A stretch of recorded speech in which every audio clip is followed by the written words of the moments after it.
किरीटो अपने फ्रेंड सबके साथ यूकी को यहाँ पर रियल टाइम में लाने का कोशिश कर रहे हुए होते हैं। आसुना कहती है अभी कितना टाइम और लगेगा, लंच ब्रेक ऑलरेडी खत्म हो चुका है। किरीटो कहता है रुको डिफॉल्ट सेटिंग में रख कर ही देखते हैं। और वो कहती है हेलो यूकी, क्या तुम मुझे सुन पा रहे हो? यूकी कहती है हाँ मैं तुम्हारा आवाज साफ साफ सुन पा रही हूँ। किरीटो कहता है रुको अभी मुझे तुम्हारे देखने के लिए कुछ करना होगा, अगर दिखने लगेगा तो बता देना, मैं उस सेटिंग को लॉक कर दूंगा। यूकी कहती है हाँ बिल्कुल, और वो कहती है हाँ रुक जाओ। किरीटो कहता है आसुना अब तुम जाने के लिए तैयार हो, मैंने स्टेबिलाईजर इंस्टॉल कर दिया है लेकिन वो थोड़ा अच्छा नहीं है, इसीलिए ज्यादा फास्ट मूवमेंट मत करना। आसुना किरीटो से इसके लिए थैंक्स कहती है। नेक्स्ट सीन में वो दोनों स्कूल घूमने लगते हैं। यूकी कहती है तुम्हारा स्कूल काफी बड़ा है। आसुना कहती है मैं तुम्हें और दिखा देती, लेकिन अभी लंच ब्रेक खत्म हो चुका है और हमें लेट नहीं होना है। यूकी कहती है कोई बात नहीं, मैं तुम्हारे क्लास को देखने के लिए काफी एक्साइटेड हूँ। आसुना कहती है तो चलो फिर। सभी टीचर सबको हेलो कहते हैं। यूकी कहती है मुझे कभी भी स्टाफ रूम में जाना पसंद नहीं था। आसुना कहती है घबराओ नहीं, यहाँ के टीचर्स काफी कूल है। और वो दोनों गुड आफ्टरनून कहकर दरवाजा खोलते हैं। टीचर यूकी से उसका नाम पूछता है। यूकी बताती है मेरा नाम यूकी कोनन है, और वे टीचर से काफी बातें करते हैं। फिर आसुना वहाँ से थैंक्स कहकर निकल आती है और वे दोनों एक साथ घबराहट दूर करते हैं और वे हंसने लगते हैं। फिर आसुना क्लास में आती है। फिर वो अपने फ्रेंड सबके पास जाती है। उसका एक फ्रेंड कहती है यूकी ये क्या है? यूकी कहती है हे तुम सबको कैसे मेरा नाम पता है?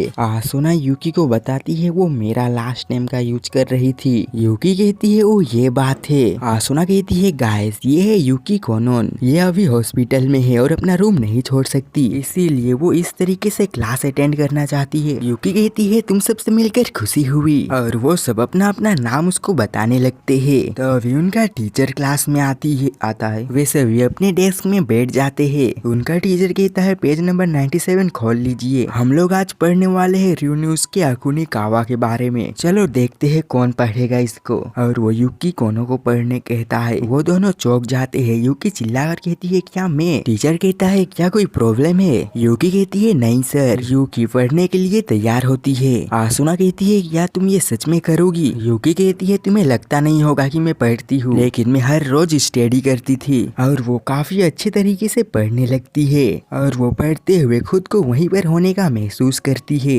ब्रेक में सभी लोग आसुना के सामने जमा हो जाते हैं। वे सभी कहते हैं तुम काफी अच्छा पढ़ लेती हो, और वे कहते हैं क्या तुम्हें कभी स्कूल आने का मौका मिला था? हम तुम्हें अपने स्कूल का काफी अच्छी तरीके से टूर दिलाएंगे। कोई कहता है क्या तुम हमारी सॉकर मैच देखने आओगी? यूकी कहती है थैंक यू, तुम सब काफी अच्छे हो। नेक्स्ट सीन में आसुना स्कूल के गार्डन में बैठी हुई होती है। यूकी कहती है वो काफी फन था, आज के दिन के लिए तुम्हारा शुक्रिया, मैं काफी खुश हूँ, मैं इस दिन को कभी भूल नहीं पाऊंगी। आसुना इमोशनल हो जाती है और वो कहती है हाँ तुम इसको कभी नहीं भूलोगी। टीचर बोले तुम यहाँ कभी भी आ सकती हो, कल मॉडर्न जापानीज पीरियड होगा तो तुम उसको मिस मत करना। क्या तुम और कुछ करना या देखना चाहती हो? यूकी कहती है हाँ एक जगह है जहाँ पर मैं जाना चाहती थी। वो दोनों उस जगह पर आ जाते हैं। आसुना कहती है ये जगह काफी अच्छी है। यूकी कहती है क्या तुम्हें कोई परेशानी तो नहीं हो रही है मुझको ऐसे होल्ड करने में? आसुना कहती है कोई बात नहीं, मैं सही हूँ और मैंने अपने घर में टेक्स्ट कर दिया है, तो हम नेक्स्ट कहाँ पर जाए? यूकी कहती है लेफ्ट चलो। आसुना चलते चलते एक घर के सामने रुकती है।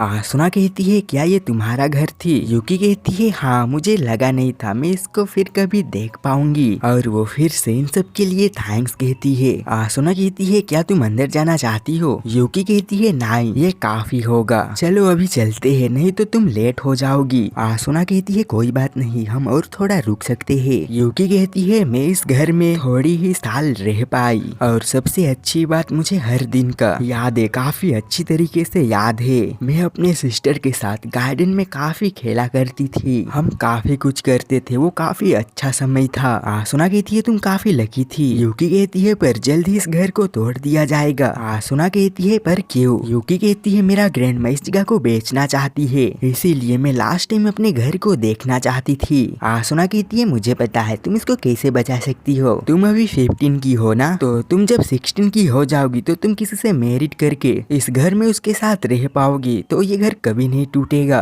किसी को पता नहीं है तो बताना चाहता हूँ कि जापान में 16 साल की उम्र में मैरिड करना लीगल है। काश मैं भी जापान में रह पाता, 17 का हो चुका हूँ। Yuki I will married with you, be my wife. Yuki कहती है तुम इतनी अजीब बातें कैसे सोच लेती हो, मुझे नहीं नहीं लगता कोई है जो मेरे से मैरिड करना चाहता भी होगा। मैं तैयार हूँ। आसुना कहती है पर तुम और जियोन काफी क्यूट कपल लगती हो। यूकी कहती है वो नहीं, वो बच्चों की तरह हरकतें करता है। चलो सोचने दो मैं किसके साथ मैरिड करना चाहती हूँ। वो तुम हो। क्या तुम मेरी वाइफ बन के रहना चाहती हो? फिर तो मेरा नेम यूकी यूकी हो जाएगा। ये काफी अजीब लगेगा। आसुना कहती है मैं इमेजिन नहीं कर सकती हूँ मेरा मॉम क्या बोलेगी। यूकी कहती है मैं मजाक कर रही हूँ, वैसे भी तुम ऑलरेडी किसी की हो चुकी हो। आसुना कहती है हाँ तुम कह सकती हो, लेकिन याद रखना रियल वर्ल्ड में तुम दोनों एक साथ रहना। और वो आसुना को फिर से थैंक यू कहती है। मैं अपने घर को देखकर काफी खुश हूँ। मैं तुम्हें बता नहीं सकती कि कितना खुश हूँ मैं। मुझे याद है जब मैं इस घर में रहती थी तो हम सब चर्च जाते थे प्रार्थना करने के लिए, जिसको इंग्लिश में कहते हैं प्रेयर। वैसे तो मैं भी चर्च ही जाता हूँ, मतलब मैं भी क्रिश्चियन हूँ, तुम भी क्रिश्चियन हो तो बन जाओ मेरी वाइफ। और वो कहती है मेरा मॉम हमेशा हमसे कहती थी गॉड हमें कभी भी इतने तकलीफ में नहीं रखेगी। और वो कहती है पर मैं कभी ये सुनकर बेटर महसूस नहीं कर पाती थी। मैं चाहती थी बाइबल के बातों के अलावा भी मॉम हमसे रियल मॉम की तरह बात कर पाती चाहती थी। पर मैं अभी अपने घर को देखने के बाद मैं कह सकती हूँ कि बातें मैटर नहीं करती, उस बात का फीलिंग मायने रखती है। वो हमारे लिए प्रार्थना करती थी ताकि हमें बुरा ना लगे, ताकि मैं आखिरी तक स्ट्रॉन्ग बना रहूं। और अभी मैं फाइनली समझ गई। आसुना कहती है मैं भी तुम्हारी तरह हूँ, मैं भी कभी अपने मॉम को समझ नहीं पाई। मैं कभी भी उसका बात नहीं सुनती थी और ना ही वो मेरी बात सुनती थी। याद करो जब तुमने मुझको कहे थे कि किसी भी चीज को पाने के लिए लड़ना जरूरी है, मैं कैसे तुम्हारी तरह स्ट्रॉन्ग बन सकूं। यूकी कहती है मैं स्ट्रॉन्ग नहीं हूँ। आसुना कहती है नहीं तुम हो, तुम बिल्कुल भी मेरी तरह नहीं हो। तुम हमेशा हक के खिलाफ लड़ती थी और तुम कभी भी घबराई हुई नहीं लगती थी। ऐसा लगता है वो तुम्हारा नेचर ही था। यूकी कहती है जब मैं रियल वर्ल्ड में रहती थी तब मैं अपने आप को कुछ भी नहीं समझती थी। मैं इसीलिए चेयरफुल रहती थी ताकि मेरा मॉम और डैड कभी सैड महसूस ना कर सके। और तुम्हें जानना है मैं एंड में क्या सोचती थी? मैं फेक स्माइल देती थी तो क्या हुआ, मैं स्माइल करके रह तो पाती थी। क्या मैं सही हूँ? तुम्हें तो पता ही है अभी मेरे पास ज्यादा समय नहीं बचा है और मैं अपना टाइम ऐसे तो वेस्ट नहीं कर सकती है ना। तो अभी मैं सबसे कह सकती हूँ कि मैं क्या फील करती हूँ। किसी को उस चीज से प्रॉब्लम है क्या फर्क पड़ता है, मैं उस चीज के साथ अपने पसंद करने वाले पीपल के साथ रह तो पाई। आसुना कहती है तुम सही हो, इसीलिए तो आज हम एक साथ यहाँ पर है। हम लोग कुछ ही दिन में एक साथ आ गए सिर्फ तुम्हारी ही वजह से। यूकी कहती है नहीं ये मेरी वजह से नहीं, जब मैं तुमसे दूर भाग गई तुमने फिर भी मुझको खोज निकाली। तुम क्यों ना अपने मॉम के साथ बात कर लो जैसे मेरे साथ किए। तुम कैसे फील करते हो उस चीज को बताओ उसको। मुझे लगता है सब सही ही हो जाएगा, चिंता मत करो, तुम कर सकती हो, तुम मुझसे भी ज्यादा ताकतवर हो। सच में। आसुना यूकी को पकड़ लेती है। यूकी कहती है मुझे खुद से भी ज्यादा तुम पर भरोसा है, तुम ये कर सकती हो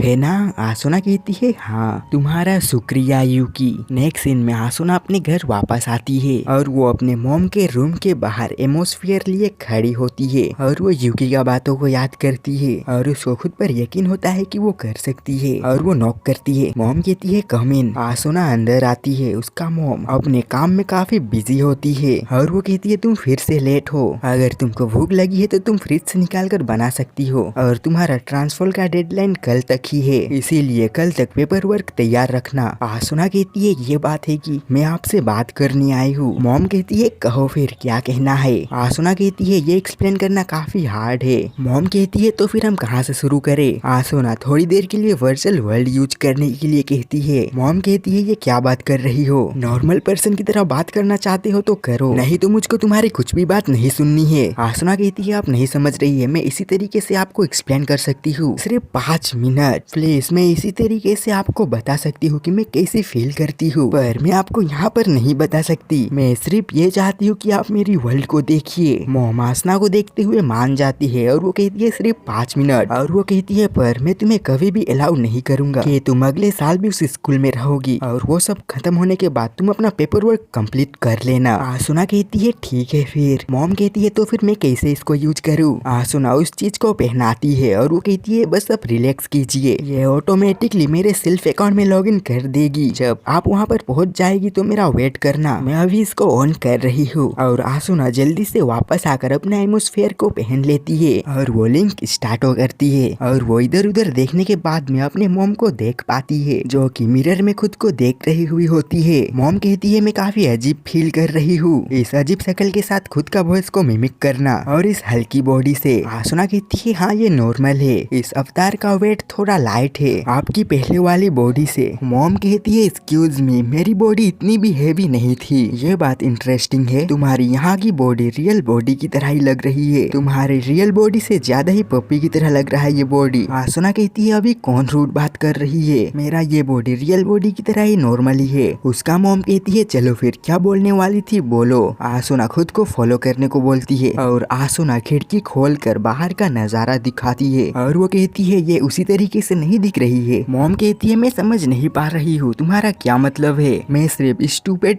ट्रीज ही देख पा रही हूँ। तभी वो अचानक रुक जाती है। आसुना कहती है वो मेमोरीज याद आ गई, ग्रैंडपा और ग्रैंडमा रहते थे उस घर की, मुझे मियुकी का वो जगह काफी पसंद थी। और हमें आसुना का थोड़ी सी चाइल्डहुड मेमोरी दिखाई जाती है, कैसे वो ठंड में हीटर पर बैठकर संतरे खाते हुए स्नोफॉल देखा करती थी। और वो कहती है याद करो वो ओवन हॉलीडे जब मैं 12 की थी, तब मैं अकेले ही मियुको आ गई थी। मॉम कहती है मुझे याद है और मैं वहाँ पर पहुंचकर उनसे माफी मांगी कि मैं अकेले ही आ गई, मैं आपके लिए काफी सैड थी कि आप हमारे इंसेस्टर का ग्रेव नहीं देख पाई। मॉम कहती है मैं आना चाहती थी पर तब युकी फैमिली का काफी मेमोरियल सर्विस देने का वक्त था। आसुना कहती है मैं आपको किसी भी चीज के लिए ब्लेम नहीं कर रही हूँ, इनफैक्ट आपको पता है ग्रैंडपा क्या बोले, उनको आपके ऊपर काफी नाज था। उसने बताया कि आप कैसे स्कॉलरशिप पाकर इस विलेज से चले गए और आपने वहाँ पर काफी वर्क किए, और जब उसने देखा कि आपने वहाँ काफी नाम बना लिए तो ग्रैंडपा को आपके ऊपर काफी प्राउड हुआ। फिर उसने मुझको ऐसी चीज बताई जो मैं कभी भूल नहीं पाई कि किसी दिन आप काम करते हुए थक जाओगी और आप ब्रेक लोगी, ग्रैंडपा उस जगह को प्रोटेक्ट करके रखेगा ताकि आप वहाँ पर जाकर रह पाओ। पहले तो मैं ये सब समझ नहीं पाई पर इतना कुछ होने के बाद मैं फाइनली समझ गई लाइफ ऐसी चीज नहीं है जिन्हें हम जीकर खुश रह पाए, हमें उस लाइफ में हैप्पीनेस भी ढूंढना पड़ता है और हमें केयर करे वैसे लोग। इसीलिए मैं इसी लाइफ जीना चाहता हूँ जहाँ सब लोग मेरे साथ हैप्पी से रह पाए। मैं ऐसे लोगों के साथ रहना चाहता हूँ जिनको मेरी जरूरत है, जिनका मैं केयर कर सकूँ अगर उनको चाहिए तो। यही मुझको चाहिए। मॉम मैं काफी अच्छे से पढ़ूंगी पर मुझे उसी स्कूल में जाना है जो मुझको पसंद है। और वो अपने मॉम को देखती है, वे दोनों रैबिट को देख रहे हुए होते हैं। मॉम इमोशनल होकर रोने लगती है, वो कहती है ये क्या हो रहा है, मैं रो नहीं रही हूँ। आसुना कहती है आप इस वर्ल्ड में अपने इमोशन को छुपा नहीं सकती, जब आप इमोशनल हो जाते हो तो आप रियल वर्ल्ड की तरह ही रोते हो। मॉम कहती है कितना अजीब दुनिया है। आसुना उसको संवारती है। सुबह आसुना अपने मॉम से मिलती है, वे दोनों एक दूसरे को मॉर्निंग कहते हैं। मॉम आसुना से पूछती है क्या तुम उसी तरीके का सेल्फिश लाइफ जीना चाहती हो। आसुना हाँ में सिर हिलाती है। मॉम कहती है तो फिर ठीक है, तुम्हें स्ट्रॉन्ग रहकर उसका सामना करना होगा ताकि तुम कॉलेज जल्दी जा सको, उसके लिए तुम्हें इस साल और अगले साल भी बेटर ग्रेड लाना पड़ेगा। आसुना कहती है सच में, तो क्या मैं रह सकती हूँ। मॉम कहती है तुम्हें अपने आप को प्रूव करके दिखाना होगा, पूरी कोशिश करना, कहकर वो चली जाती है। आसुना कहती है हाँ बिल्कुल मॉम, और वो युकी से इसके लिए थैंक्स कहती है। और बैकग्राउंड में एक सुंदर सा म्यूजिक बजते हुए आसुना अपने स्कूल के लिए चले जाती है। और इसी के साथ ये एपिसोड यहाँ पर खत्म होता है। होप कि आपको वीडियो पसंद आया होगा। कभी कहता नहीं हूँ पर सब्सक्राइब कर देना। बाय।